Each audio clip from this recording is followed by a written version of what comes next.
ଖରା ମୁଁ ଯାଇଥିଲି ମନ୍ଦିରରେ ଆସିକି ପହଞ୍ଚିଲି।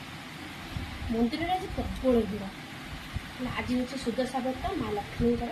ଆଉ ସୁଦଶା ମାନେ ଘରକୁ ଭଲ ଦଶା ପଡ଼ିବା ପାଇଁ ବ୍ରତଟା କରାଯାଏ। ମାନେ ଘର ପ୍ରତି ଯେମିତି ମୋ ବାପା କହନ୍ତି ଯେମିତି ସୁଦଶା ମାନେ ଭଲ ଦଶା ପଡ଼ିବ, ଯଦି ସୁଦଶା ବ୍ରତ କରିବ ଯେ ଘର ପାଇଁ ଭଲ।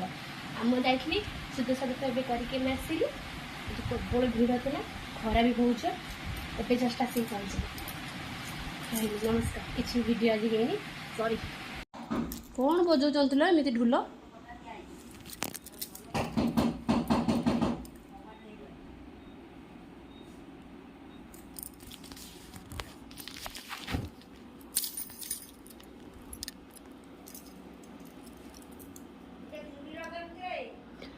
ନା ନା ଚୁଲି ଲଗେଇବିନି।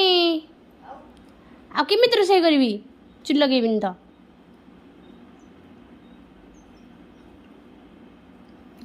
ଗ୍ୟାସ୍ ଦେବ କି? ଆର ବରଷକୁ ହବ ରୂପାର ବ୍ରତ।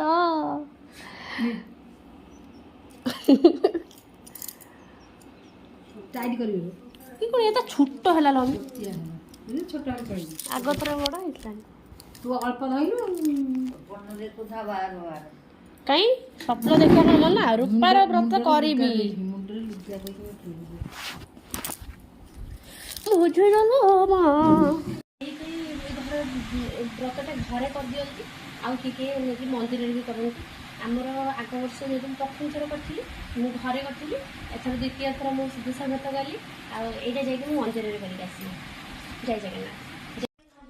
ଏଇଠିକି ଆସିଲା ପରେ ମମ୍ମି ମୋର ବ୍ରତ କରିଦେଲେ। ମାନେ ବ୍ରତ ପୂଜା କରିକି ଆଣିଥିଲି, କିନ୍ତୁ ଗଣ୍ଠି ପକେଇ ନଥିଲି।